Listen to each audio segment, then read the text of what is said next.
বাংলাদেশের স্বাধীনতা অর্জনের সঙ্গে যে কয়েকটি দিবস ওতপ্রোতভাবে জড়িত তার মধ্যে সশস্ত্র বাহিনী দিবস অন্যতম। 1971 সালের 26শে মার্চ মুক্তিযুদ্ধের সূচনা লগ্নে পাকিস্তানের সামরিক বাহিনীতে কর্মরত প্রায় 26,000 সুপ্রশিক্ষিত বাঙালি অফিসার ও সদস্য বিদ্রোহ করেন এবং মুক্তি সংগ্রামে অংশ নেন।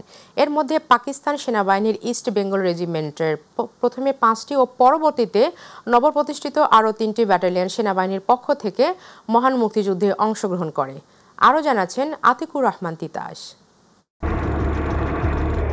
1971 সালে জাগ্রত মুক্তিসেনাদের সম্মিলিত আক্রমণে যখন পাক হানাদার বাহিনী নাস্তানাবুদ ও কোণঠাসা হয়ে পড়ে, তখন কর্নেল ওসমানী ও কিছু অসীম সাহসী সামরিক কর্মকর্তারা সশস্ত্র বাহিনী গঠনের এক দূরদর্শী পরিকল্পনা গ্রহণ করেন। গণপ্রতিরোধ রূপ নেয় সশস্ত্র যুদ্ধে।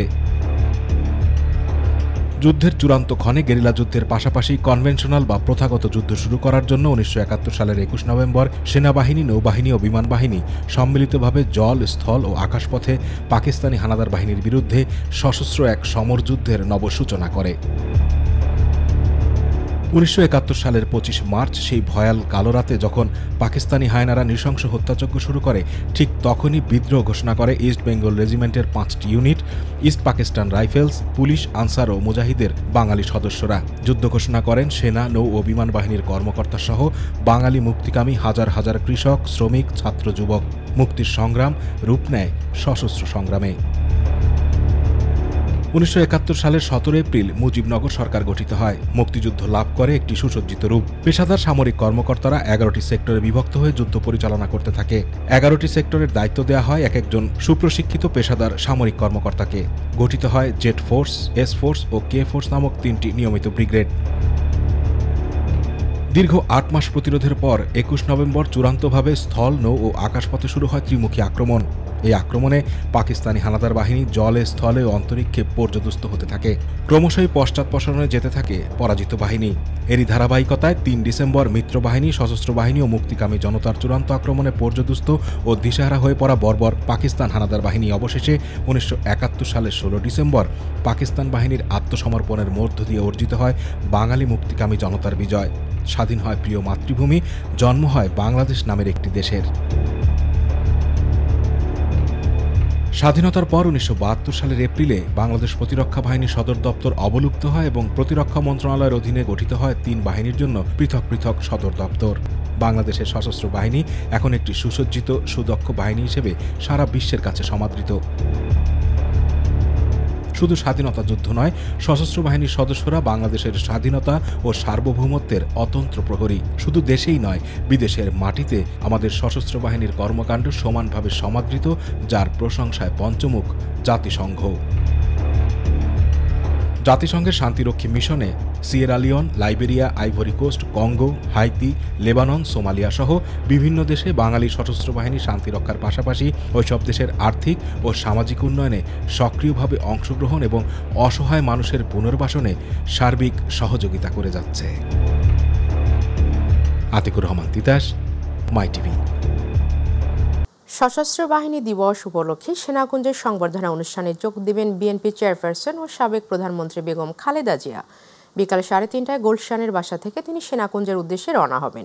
সেনাকুঞ্জের সংবর্ধনা অনুষ্ঠানে প্রধান অতিথি হিসেবে উপস্থিত থাকবেন প্রধান উপদেষ্টা অধ্যাপক ডক্টর মোহাম্মদ ইউনূস। বিষয়টি নিশ্চিত করে বৃহস্পতিবার রাতে বিএনপির মিডিয়া সেলের সদস্য শায়রুল কবির খান বলেন, বিএনপি চেয়ারপারসন দেশনেত্রী বেগম খালেদা জিয়া অংশ নেবার সম্মতি জানিয়েছেন। দলীয় চেয়ারপারসন তার মেডিকেল বোর্ডের পরামর্শ অনুযায়ী এই অনুষ্ঠানে অংশ নেবেন। গত বছর বেগম খালেদা জিয়া প্রথম প্রকাশ্যে কর্মসূচি হিসেবে সেনাকুঞ্জের সংবর্ধনা অনুষ্ঠানে যোগ দেন। এর আগে 2018 সালের 5 ফেব্রুয়ারি সিলেট সফরের মাধ্যমে খালেদা জিয়া শেষবারের মতো জনসম্মুখে হাজির হয়েছিলেন। এবার সশস্ত্র বাহিনী দিবস উপলক্ষে সেনাকুঞ্জের সংবর্ধনা অনুষ্ঠানে যোগ দিতে বিএনপি চেয়ারপারসন বেগম খালেদা জিয়া, ভারপ্রাপ্ত চেয়ারম্যান তারেক রহমান, মহাসচিব মির্জা ফখরুল ইসলাম আলমগীর সহ একাধিক শীর্ষ নেতাকে আমন্ত্রণ জানানো হয়েছে। বরিশাল অঞ্চলে মুখ থুবড়ে পড়েছে প্রান্তিক জনগোষ্ঠীর স্বাস্থ্যসেবার অন্যতম প্রাণকেন্দ্র কমিউনিটি ক্লিনিকগুলো। জরাজীর্ণ ভবন, জনবল ও ওষুধ সংকটে স্বাস্থ্যসেবা বঞ্চিত গ্রাম অঞ্চলের নিম্ন আয়ের মানুষ। অবশ্য জনস্বার্থের কথা বিবেচনায় অবস্থা পরিবর্তনের আশ্বাস দিয়েছেন স্বাস্থ্য পরিচালক। বরিশালের সেবা বঞ্চিত কমিউনিটি ক্লিনিকগুলো ঘুরে পারভেজ রাসেলের রিপোর্টে দেখুন বিস্তারিত। পরিবার পরিকল্পনা মন্ত্রণালয় ও স্বাস্থ্য অধিদপ্তরের মাধ্যমে বিভিন্ন সময়ে প্রান্তিক ও সাধারণ মানুষের দোরগোড়ায় প্রাথমিক স্বাস্থ্যসেবা পৌঁছে দিতে নির্মাণ করা হয় কমিউনিটি ক্লিনিক। সঠিক পরিকল্পনার অভাব, জরাজীর্ণ ঝুঁকিপূর্ণ ভবন, জনবল সংকট আর ঔষধ শূন্যতার কারণে মুখ থুবড়ে পড়েছে বরিশালের কমিউনিটি ক্লিনিকগুলো। 1998 সালে তৈরি করা হয়েছে, সেই থেকে এই পর্যন্ত 25-26 বছর বয়স হয়েছে, কিন্তু তার মধ্যে ভবনের অবস্থা খারাপ হয়ে গেছে। যেহেতু আমাদের 2টা ওয়ার্ড, এই জায়গায় 2টা ওয়ার্ডের জন্য ওষুধের সংকট খুব দেখা দেয়। সামান্য জ্বর, মাথা ব্যথা বা সর্দি কাশিরও ওষুধ মিলছে না অনেক ক্লিনিকে। সেখানে কিশোরী স্বাস্থ্য বা গর্ভবতী নারীর স্বাস্থ্যসেবাও হুমকির মুখে। সিএসপিসি স্বাস্থ্য সহকারী সহ 3 জন থাকলেও উপকরণের অভাবে কাটান অলস সময়। আমাদের এখানে যে ঔষধ আছে, এই ঔষধ আসলে আমাদের প্রয়োজনের তুলনায় খুবই কম, যার জন্য একটু হিমশিম খেতে হয়। যে সিএসসিপি আছে, তার মাধ্যমে আমরা দুজনে মিলে, আমাদের আর একজন সহকর্মী আছে, আমরা কাজ করি। এখানে আসলে ঔষধের স্বল্পতা। বিভাগের 6 জেলায় প্রায় 1100 কমিউনিটি ক্লিনিক রয়েছে। দরিদ্র মানুষের স্বাস্থ্যসেবা আবার শতভাগ নিশ্চিত করবে সরকার, প্রত্যাশা উপকারভোগীদের।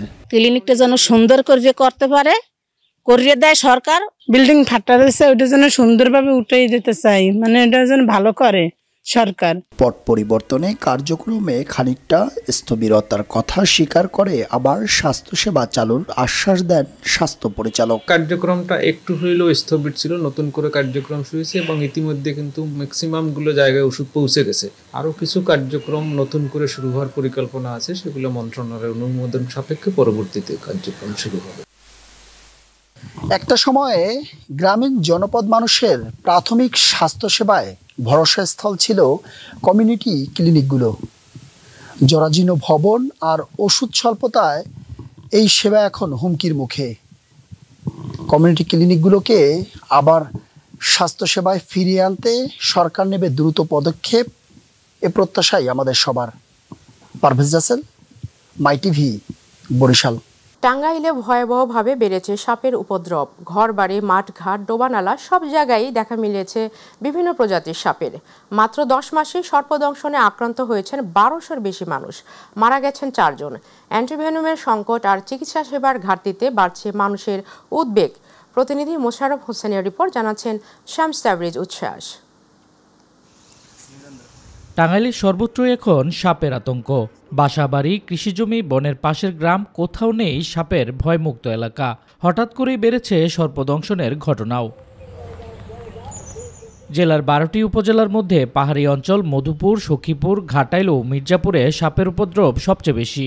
সিভিল সার্জন কার্যালয় বলছে, জানুয়ারি থেকে অক্টোবর পর্যন্ত 1278 জন সাপে কামড়ে হাসপাতালে চিকিৎসা নিয়েছেন। এর মধ্যে সুস্থ হয়েছেন 1155 জন, রেফার করা হয়েছে 119 জনকে, আর মৃত্যু হয়েছে 4 জনের। সরকারি হাসপাতালে চিকিৎসা নিতে না গিয়ে অনেকেই ছুটছেন কবিরাজ ওঝার কাছে। ভুল চিকিৎসা আর সময় নষ্টের কারণে বাড়ছে মৃত্যু ঝুঁকিও। স্থানীয়দের অভিযোগ, হাসপাতালে পর্যাপ্ত সেবা মিলছে না, নেই যথেষ্ট অ্যান্টিভেনম। সাপের বিষ নিধনের যে ভ্যাকসিন, সেই ভ্যাকসিন তারা হাসপাতাল কর্তৃপক্ষ দিতে পারে না, যার কারণে কিন্তু যে অধিকাংশ যে সাপে কাটার মৃত্যু হয় তার কারণ হচ্ছে ভ্যাকসিন না থাকার কারণে। আমাদের সমাজে একটা প্রচলিত ধারণা আছে যে সাপে কাটা রোগীকে নিয়ে যায় হচ্ছে ওঝার কাছে। গ্রামের মানুষ ওই জায়গায় ওঝা আছে, কবিরাজ আছে, এগুলার কাছে যায়। ডাক্তারের শরণাপন্ন খুব কম হয়। অ্যান্টিভেনম সংকটের বিষয়টি স্বীকার করেছে হাসপাতাল কর্তৃপক্ষ। পাশাপাশি সর্পদংশন নিয়ে সচেতন হওয়ার তাগিদ দিয়েছেন জেলা সিভিল সার্জন। আমাদের অ্যান্টিভেনমের সংকট আছে, তবে এই মুহূর্তে যদি কোনো রোগী আসে আমরা তাকে অ্যান্টিভেনম দিয়ে সাপোর্ট দিতে পারবো। সাপে কাটা রোগী ওঝাদের কাছে চলে যায়, এটা কিন্তু একটা মারাত্মক ভুল সিদ্ধান্ত। আমি বলবো যে মানুষ যদি সাপে আক্রান্ত হয় তাহলে ওনারা যেন হসপিটালে আসে এবং হসপিটাল থেকে চিকিৎসা নেয়। 250 শয্যার টাঙ্গাইল জেনারেল হাসপাতালেও জনবল সংকটে বন্ধ রয়েছে আইসিইউ ইউনিট। আর 12টি উপজেলা স্বাস্থ্য কমপ্লেক্সে এখনও নেওয়া হয়নি আইসিইউ স্থাপনের কোনো উদ্যোগ। শামস তাবরিজ উচ্ছ্বাস, মাই টিভি, নিউজ ডেস্ক। রাজবাড়ীর গোয়ালন্দ উপজেলার বাংলাদেশ হ্যাচারি থেকে দৌলদিয়া ফেরিঘাট পর্যন্ত প্রায় 4 কিলোমিটার মহাসড়ক এখন গর্তখানা খন্দে পরিণত হয়েছে। দেশের অন্যতম ব্যস্ত রুট হওয়া সত্ত্বেও বছরের পর বছর অবহেলায় পড়ে আছে সড়কটি। এতে প্রতিদিন ভোগান্তি বাড়ছে যাত্রী ও চালকদের, বাড়ছে দুর্ঘটনার ঝুঁকিও। প্রতিনিধি শেখ মমিনের রিপোর্ট। রাজবাড়ীর গলন্দ উপজেলার বাংলাদেশ হ্যাচারি থেকে ফেরিঘাট পর্যন্ত 4 কিলোমিটার মহাসড়ক। ঢাকামুখী যাত্রী, পণ্যবাহী ট্রাক, অ্যাম্বুলেন্স সহ প্রতিদিন হাজারো যানবাহন চলাচল করে এই পথ দিয়ে। কিন্তু দীর্ঘদিন সংস্কার না হওয়ায় সড়কটি এখন চলাচলের অনুপযোগী হয়ে পড়েছে। গর্ত আর খানাখন্দে ভরা এই সড়ক প্রতিদিনই বাড়িয়ে দিচ্ছে দুর্ঘটনার ঝুঁকি। বড় ট্রাক থেকে শুরু করে ছোট যানবাহন সবাইকে জীবন বাজি রেখে পার হতে হচ্ছে প্রতিটি বাঁক। কোথাও কোথাও এমন গর্ত রয়েছে যেখান থেকে গাড়ি হেলে পড়ে উল্টে যাওয়ার উপক্রম হয়। ওই সাইনবোর্ড থেকে আমাদের ঘাট পর্যন্ত রাস্তা বেহাল দশা, আমাদের গাড়ি নিয়ে খুব সমস্যা হয়। মানে রাস্তা ভাঙার জন্য মনে করেন মাঝে মাঝে গাড়ির চাকার পাতি মেন পাতিগুলো ভাঙিয়ে গাড়ির রাস্তা কাজ হয়ে যায়। সামান্য বৃষ্টি হলেই রাস্তার গর্তগুলো পানিতে ডুবে যায়, হয়ে যায় আরো বিপজ্জনক। আর শুকনো মৌসুমে ধুলোবালির কারণে হাঁটা চলাই হয়ে ওঠেও কঠিন। দোকানদার, ছাত্র, নারী, বৃদ্ধ সবাইকে প্রতিদিন নাজেহাল হতে হয়। আমাদের এই রাস্তায় খুবই চলতে কষ্ট হতেছে, রাস্তা খুবই ভাঙা, রাস্তা ঠিক মতো আমরা গাড়ি চালাইতে পারতেছি না, আমরা ব্রেক করলে ব্রেক কন্ট্রোল হইতেছে না, আমাদের খুবই সমস্যা হইতেছে। স্থানীয়দের অভিযোগ, বছরের পর বছর আশ্বাস মিললেও সংস্কারের কাজ শুরু হয়নি। মাঝে মধ্যে করা প্যাচ অর্ক টেকে না বেশি দিন, কয়েক সপ্তাহের মধ্যেই আবার আগের অবস্থায় ফিরে যায় সড়কটি। এই গাড়ায় কত অটো উল্টে গেছে, তারপর হুন্ডা অ্যাক্সিডেন্ট করছে, অনেক দুর্দশা করে রয়েছে। আমরা চাই যে এই রাস্তাটা অতি দ্রুত সরকার ঠিক করে দেখ। রাস্তা সংস্কারের প্রক্রিয়া চলমান, দ্রুতই প্রয়োজনীয় ব্যবস্থা নেওয়া হবে বলছে সংশ্লিষ্ট কর্মকর্তারা। খোঁজ নিচ্ছি, ওটা সরজনপদে না এলজিডি রাস্তা, রাস্তার আইডি নাম্বার কার্ডটা দেখে প্রকৌশলীর সাথে একটু বসে কথা বলি। আমরা ওই যে মাইনর থেকে টেন্ডার প্রসেস করছি, তো মাইনর থেকে করে দেবো। আর যেটা বলছেন যে সাময়িক, এটা সাময়িক প্লাস যেটা হবে সেটা একটা মাইনর থেকে আমরা এটা টেন্ডারের প্রস্তাব দেওয়া হয়েছে, এটা পাস হলে তখন এটা করে দেবো। ঠিক আছে। এই মহাসড়কটি দীর্ঘদিন ধরে বেহাল অবস্থায় পড়ে রয়েছে। ভোগান্তি কমাতে দ্রুতই সংস্কারের দাবি জানিয়েছেন স্থানীয়রা। শেখ মমিন, মাই টিভি, রাজবাড়ী। সবজির বাজার আবারও চড়া। সরবরাহে ঘাটতি না থাকলে গত সপ্তাহের তুলনায় বেশিরভাগ সবজির দর কেজিতে 20 টাকার মতো বেড়েছে। কোনটির দাম হয়েছে দ্বিগুণ, তবে আলোচনায় থাকা পেঁয়াজ ও ডিমের দাম আরও কমেছে। ব্যবসায়ীদের ভাষ্য, গত মাসে বৃষ্টিপাতের ফলে উৎপাদন এলাকায় ফলন ক্ষতিগ্রস্ত হয়েছে, সেজন্য দাম কিছুটা বাড়তি। অন্যদিকে ডিমের পাইকারি বাজার কমতির দিকে থাকায় খুচরায় দাম কমছে। তবে এই সপ্তাহে আবারও সবজি বাজারে উত্তাপ দেখা গেছে। বিশেষ করে শীতের প্রধান সবজি শিম, মূলা, ফুল ও বাঁধাকপির দাম বেড়েছে। এদিকে সপ্তাহ দুয়েক আগে অস্থির হয়ে ওঠা পেঁয়াজের বাজারে কিছুটা শিথিলতা দেখা গেছে। গত সপ্তাহের তুলনায় কেজিতে আরও 5 টাকা কমে বিক্রি হচ্ছে 105 থেকে 110 টাকা দরে।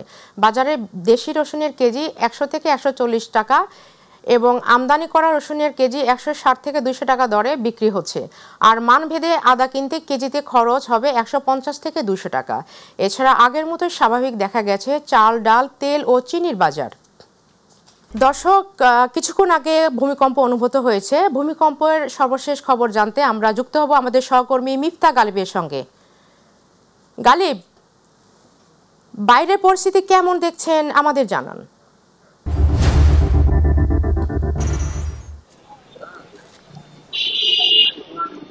ধন্যবাদ শারমিন। আমরা আছি বাংলা মোটরের ঠিক পাশে হাতিরপুর এলাকায়। এখানে আনুমানিক 10টা 38 মিনিটে মানে তীব্র আকারে আসলে ভূমিকম্প হয়েছে, যেখানে আসলে আপনি যেমনটি জানেন যে আশেপাশের অনেক মানুষজন আসলে দেখতে পাচ্ছেন যে তারা তাদের স্থাপনা থেকে, বিল্ডিং থেকে তারা আসলে নিচে নেমে এসেছে।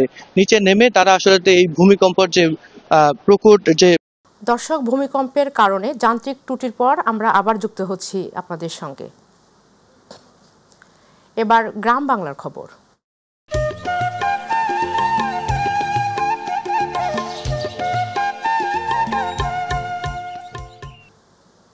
বিএনপি চেয়ারপারসনের উপদেষ্টা ও ডাকসুর সাবেক ভিপি আমানুল্লাহ আমান বলেছেন, পতিত আওয়ামী লীগ ভারতে বসে বিভিন্ন ষড়যন্ত্র করছে নির্বাচন বন্ধ করার জন্য।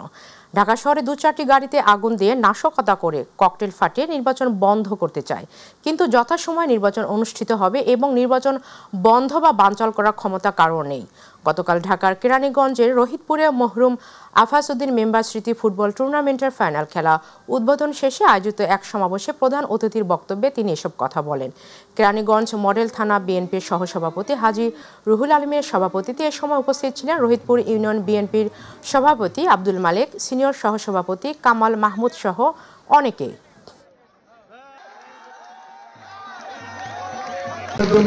সেই ভারতে বসে বিভিন্ন কৌশল আসছে নির্বাচন বন্ধ করার জন্য, দু একটা গাড়ি জ্বালিয়ে আর নাশকতা করে দু একটা বোমা ফাটিয়ে ঢাকা শহরে নির্বাচন বন্ধ করতে চায়। ইনশাল্লাহ নির্বাচন যথাসময় হবে। এই নির্বাচন বন্ধ করার, বানচাল করার, ভণ্ডুল করার কারো ক্ষমতা নেই। চাঁদপুর 2 মতলব উত্তর দক্ষিণ নির্বাচনী আসনে বিএনপি থেকে মনোনয়ন প্রত্যাশী 2 প্রার্থী পৃথকভাবে রিভিউ আবেদন ও মশাল মিছিল করেছে। বিএনপি দলীয় মনোনয়ন পরিবর্তনের দাবিতে চাঁদপুর জেলা বিএনপির যুগ্ম সাধারণ সম্পাদক তানভীর হুদার সমর্থক বৃন্দ মশাল মিছিল ও বিক্ষোভ করেছে মতলব উত্তর ও দক্ষিণ উপজেলা বিএনপি ও অঙ্গ সংগঠনের কয়েক হাজার নেতাকর্মী। বুধবার মতলব ব্রিজের টোল প্লাজা থেকে মশাল মিছিলটি শুরু হয়ে গুরুত্বপূর্ণ সড়ক প্রদক্ষিণ শেষে ব্রিজের দক্ষিণ প্রান্তে গিয়ে শেষ হয়। ওই দিন বিকালে বিএনপির দলীয় প্রার্থী পুনর্বিবেচনার দাবিতে ঢাকা মহানগর উত্তর ড্যাবের সভাপতি ও চাঁদপুর জেলা বিএনপির সম্মানিত সদস্য প্রফেসর ডাক্তার সরকার মাহমুদ আহমেদ শামীমের নেতৃত্বে মতলব উত্তরের রসুলপুর হাজী চান বঙ্গ সরকার দাখিল মাদ্রাসার মাঠে জনসভায় রিভিউ আবেদনের দাবি করেন নেতাকর্মীরা। আপনারা মতলবে আসুন। এখন আমাদের মাঝে কোরআন তেলাওয়াত করবে।